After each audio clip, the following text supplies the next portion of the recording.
I think we're cutting it a little too close to the Fed here, my man. Yeah, I don't give a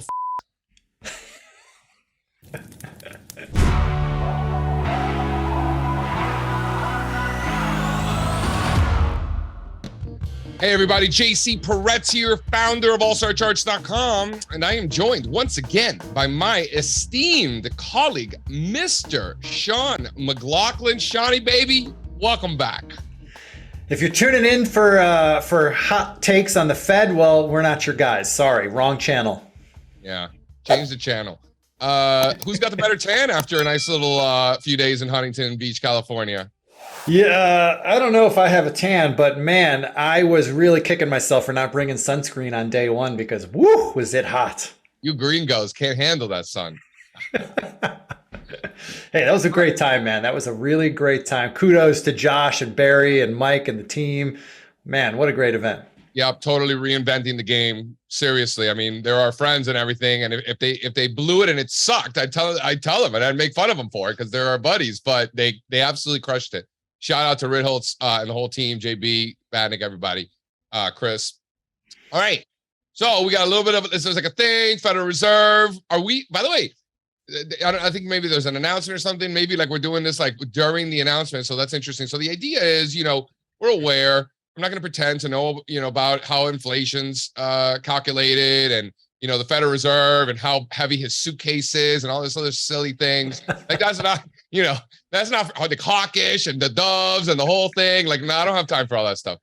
But we are aware that there is a market moving catalyst. We're fully aware. This is no different than like buying a stock into earnings or something like that, or like oil into like an inventory report. So like, we know that it's one of those things.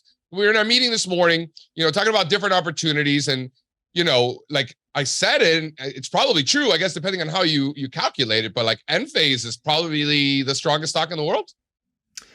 Yeah, I mean, look, we were kicking some ideas around, and waste management was one of them. General Dynamics was another, but Enphase is a name that just keeps coming up in our meetings. I mean, we've been talking about this stock for 2 months, and I've been wanting to put a trade on just for whatever reason we haven't done it, but we think that the stars might finally be aligning for this one. So we're ready to pull the trigger, but we want to let this Fed stuff get out of the way. Like maybe we'll put this trade on later this afternoon after the market cools off. We'll see, but this is a trade we like. Sean mentions that we've been bringing it up in every meeting for months. The reason is because other charts don't look like this. Other charts kind of look like this upside down, really, is what it is.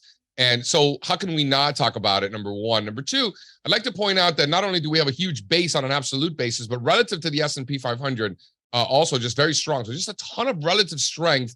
It's impossible to, for me to ignore something like that, considering it's specifically what it is that we're looking for.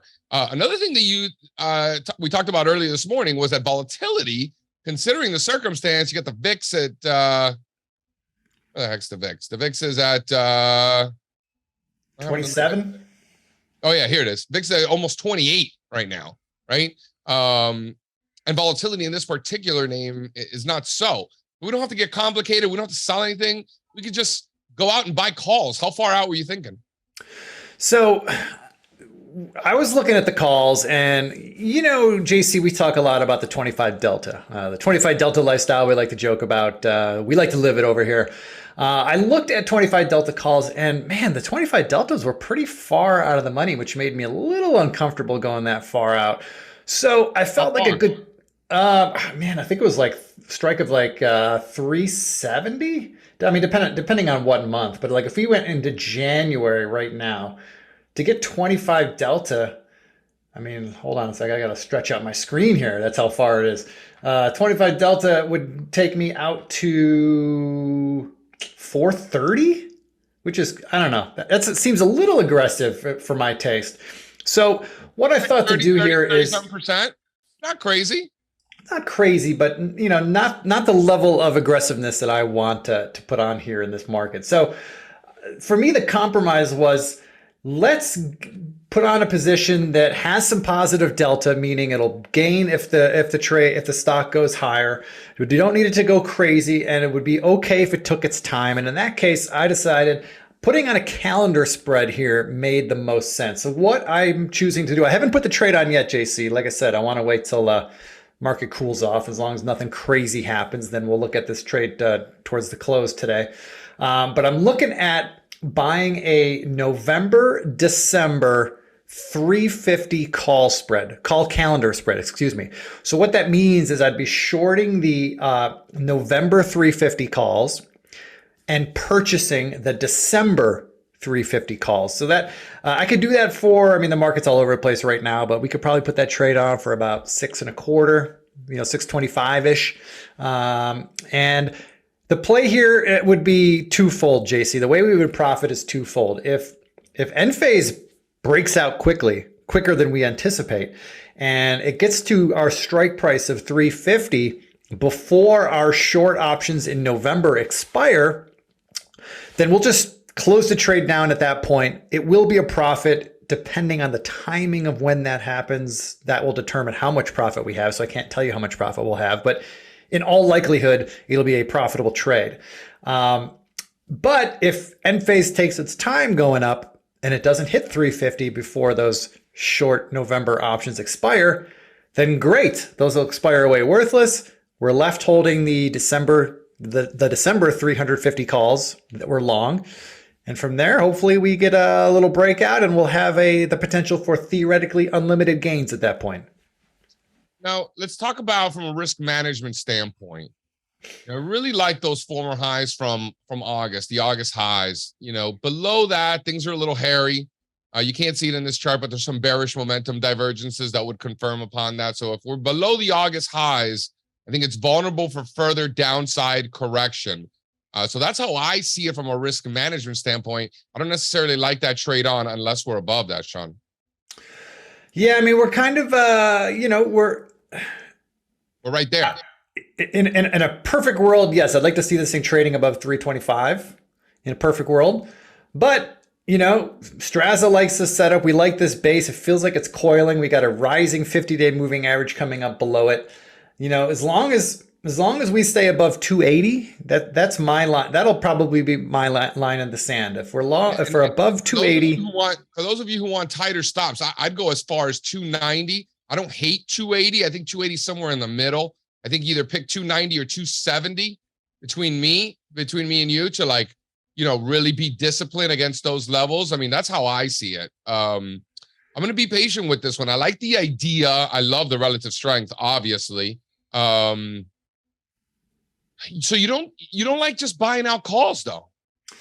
No, I just felt like those 25 delta strikes were just too far away from my comfort level. I mean, I realize it could totally get there, but in January, 430 strike, that's 120 points from here. That just feels very far. That feels like a very aggressive choice. Listen, we'll play it by ear. We're not in any rush, right? There are plenty of opportunities out there. Let's wait for a good entry point. Maybe it's later this afternoon. Maybe it's tomorrow morning. Sean will definitely alert you to that via email. So shout out to Sean. And I wanted to point out one more thing. We're looking at Enphase, which is, technology. You can argue it's a special kind of technology, semiconductors. You can argue it's energy, all of those things. But I think NASDAQ, I think that sort of stuff. And we've seen some NASDAQ outperformance over the last several months, even though bonds have fallen. So there's just something curious going on there. Why is that happening, right? What's going on there? That doesn't make a lot of sense to me. And then I see the relative strength here, and it makes me think that, I want to play for further upside here. But I need to see some market stabilization.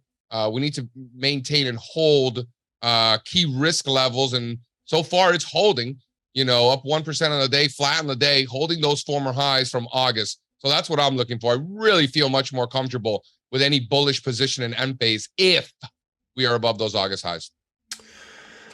I like what you're laying down. I'm watching the intraday action right now following the Fed and Enphase, and it's down a little bit. Most stocks are, but nothing alarming. I think it's holding up pretty well. But as people in the know like to say, JC, on Fed day, it's not the first move, the second move, the third move, or the reaction or the bounce that matters. It's the move after that matters. Exactly right. All right. So Sunday, my first place Miami Dolphins will be playing at home in the heat in the September Miami sun against your Buffalo Bills. And Buffalo coming in 4.5-point favorite. The Dolphins are 4.5-point home dogs in the game of the week. Got to be the game of the week, right? It's got to be the game of the week. And, you like to throw in the playing in the heat. It will be hot in Miami. I've been to games in Miami in September and October in some of the hottest days of my life. But there's no hotter team in the NFL right now. So they will be up for the challenge, my friend. I don't know about no hotter team in the NFL right now. They're at the top of every power ranking you could find, my friend. Listen, so I will say that, the way they constructed the stadium is so that the visiting team is always in the sun and the home team and the fans are in the shade. That really is much more powerful in the month of September, and especially when a team from as far north as your Buffalo Bills that are not accustomed to such temperatures and humidity, they come in the boiling sun. Woo! In a track meet with those two aliens on the edge. It's going to be a tiring fourth quarter, my friend. I promise you the favor will be returned in December. The heat will be off in the Miami Dolphins locker room, and the air conditioners will be running full blast on the Miami sidelines in December. It'll be wonderful. I feel it's easier to play in the cold weather than it is to come down. And I've done it. Like, I'm from Miami, and I moved and I was playing college in Connecticut in the Northeast in the winter. In fact, one of my first opportunities to pitch at the Division I level was in Buffalo. I don't know if you know this. I did not know that. Wow.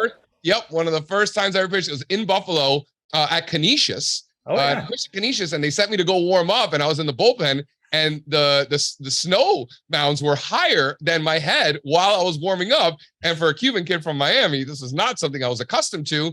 And listen, once you get going, your blood's flowing. What's the difference, right?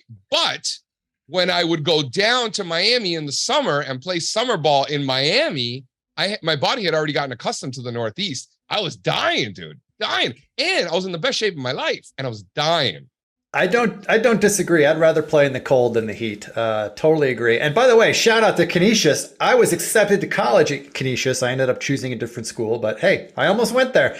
Shout out Canisius. One time we were playing Niagara, also in Buffalo. So both Niagara and Canisius were in the MAC conference when I played there 20 years ago. And we played in Niagara one time, my sophomore year. And we had like two men on or bases loaded or something. We had a lot of runners up. And there was so much fog, somebody hit a pop fly and the ball disappeared. It was an infield fly. And there were 2 outs. So everybody's running around the bases and nobody knows where the ball is. I think we scored 2 or 3 runs on a routine pop fly in the infield. And they called the game immediately after that play. There was like a stop and play for like an hour until the fog went away. Isn't that hilarious? That sounds like baseball in Buffalo. I like it. Sounds like baseball in Buffalo in the spring. Yep, that's exactly right. All right, guys. Listen, we're trying to put on a trade in Enphase. Sean likes the calendar spread. I'm leaning towards the calls on their own. I'm going to be patient with it. We'll follow up with you with our notes once things settle down a little bit. And bet the farm on the home dogs on Sunday. Home dogs in a big stage. I'm not a betting man per se, but if I had to place bets, I love home dogs on a big stage. Bills by 3 touchdowns. Stop it. All right, guys. Catch you next week.